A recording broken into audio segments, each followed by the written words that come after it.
In this video, I'm going to take you through my 3-step process that I use to get the perfect thermal grunge effect. I'm going to show you how to tweak the colors, add textures and grain, and then finally add energy. That way it's the perfect thermal effect that you can use in your next video. Be sure to stick around throughout the whole entire video because if you do step 1 without doing step 2 and 3, it's not going to look as good. My name is Brian Delmata and I make educational content for millions of creators just like yourself online. So if you're not already subscribed, be sure to do that. And if you want to save time while editing, check out my amazing editing packs, presets, and plugins. I'll have them linked down below, as well as my private community and mentorship called Creator Pass, where I teach you how to build your first digital product, create a website, and make your first sale. Go ahead and drop a like on the video and let's get into After Effects. Here in After Effects, this is the final result I came up with, and I want to show you the starting clip so you can see how crazy of a difference it actually is. So you don't need anything special, just a normal average clip will work. So starting off, we're going to add the curves effect onto our footage and then go ahead and change the channel from RGB to red. And real quickly, I just want to give you a breakdown of how curves actually works so that we can get a better understanding so you can tweak the image to your liking. So I like to imagine the top third of the curves here is the highlights, meaning like the brighter things in the image. So like this scarf and maybe his shirt a little bit, these lights back here,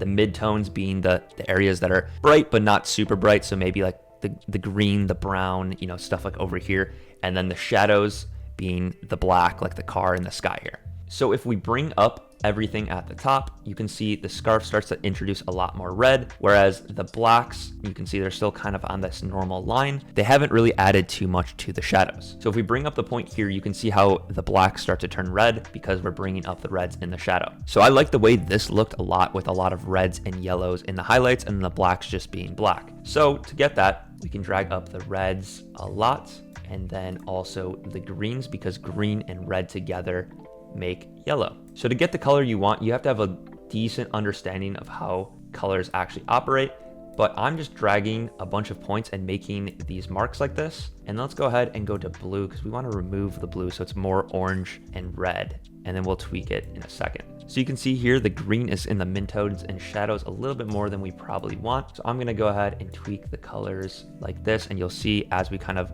bring the greens past this red point here, it will introduce a lot more red and yellow. So to get the desired color you want, it's not the easiest. You'll probably have to tweak and learn the curves editor a little bit. I know if you make a lot of these zigzags like this in the curves, it'll have a little bit more like distortion and harsher lines, which I think looks really cool. Another way you can go ahead and experiment with the color without having to tweak much is dragging the invert effect on and then dragging it above and below the curves editor, and even playing with the different channels here in the invert. If you don't want to have to spend a bunch of time learning the curves editor, I have my thermal presets. I'll have them linked down below. It has over 100 different looks that you can just drag and drop on and instantly have a look. I also have the invert effect attached to it. That way you can get a bunch of different looks with just one of the presets. It comes with 25 done for you drag and drop presets, and that means it has over 100 looks with the invert effects. So there's countless possibilities. I went through and did all the hard work and found the best color combinations. That way you don't have to. I'll have them linked down below, and if you use code THERMAL5 at checkout, you'll get $5 off your order. Also support me as a creator and get amazing presets. So back to creating our perfect thermal effect, we're on to step 2, which is adding texture into our thermal effect, because we already have the effect itself, but it doesn't just look that good. It kind of just looks very digital. We want to make it grungy and add texture and then eventually add energy. So we're on the texture stage right now. So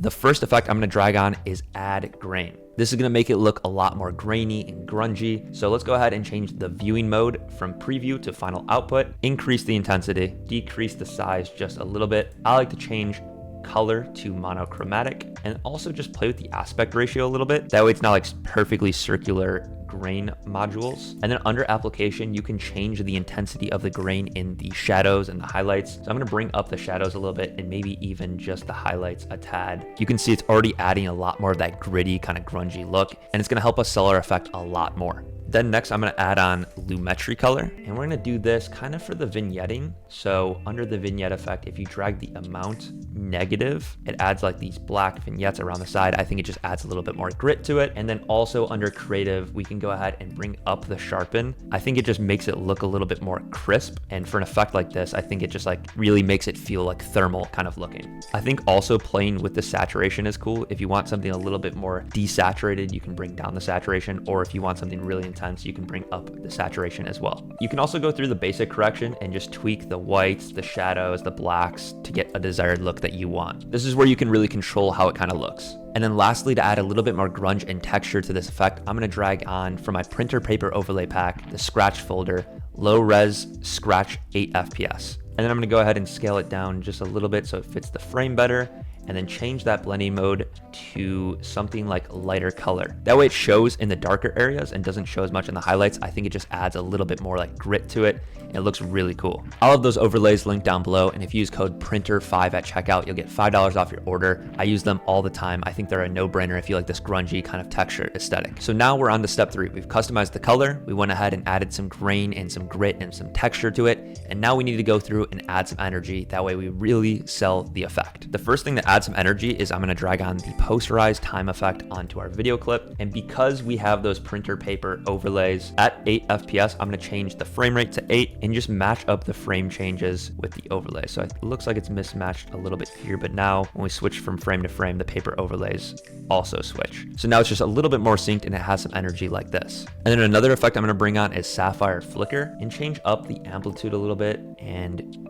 we have this like now flickering kind of aesthetic. I'm actually going to drag that effect below posterized time. That way it doesn't refresh as often and it'll kind of fit our paper overlays as well. So now there's starting to be a lot more energy already. Another thing you can add on is a glow effect. So I'm just going to drag on the default After Effects glow all the way at the top here. And at first it's going to look a little weird, but if we go ahead and change the intensity down a little bit and the radius up, you can see how we start to get this almost gradient of thermal effect, which I think looks really, really cool. I'm gonna go ahead and turn down the intensity of it a decent amount. And because it started to introduce this purple, I'm actually gonna go to the blue channel and just make sure to drag that down so it doesn't have that blue. I don't want it in our video. And then lastly, to add the most amount of energy, I'm going to be using Shake Sauce 2. If you're watching this video as it comes out, Shake Sauce 2 is not out yet, but I'll have a link in the description to notify you when it does come out. I'm still working on it, making it as best as humanly possible. And if you're watching this video a little bit later, maybe the link down there actually has it where you can go ahead and download it. But I'm going to be using this handheld preset from Shake Sauce 2 and go ahead and apply it. And then I think I'm just going to increase the intensity of it a little bit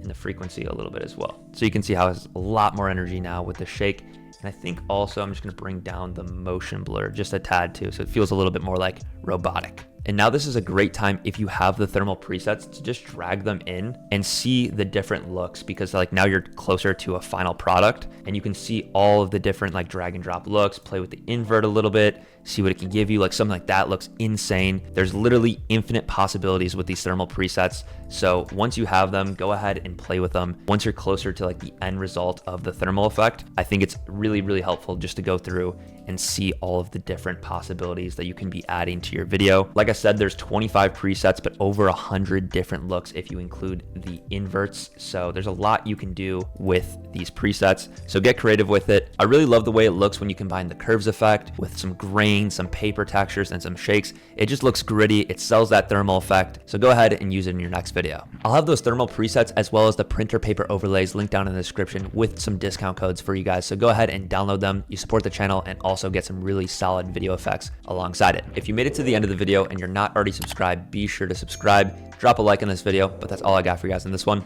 Peace.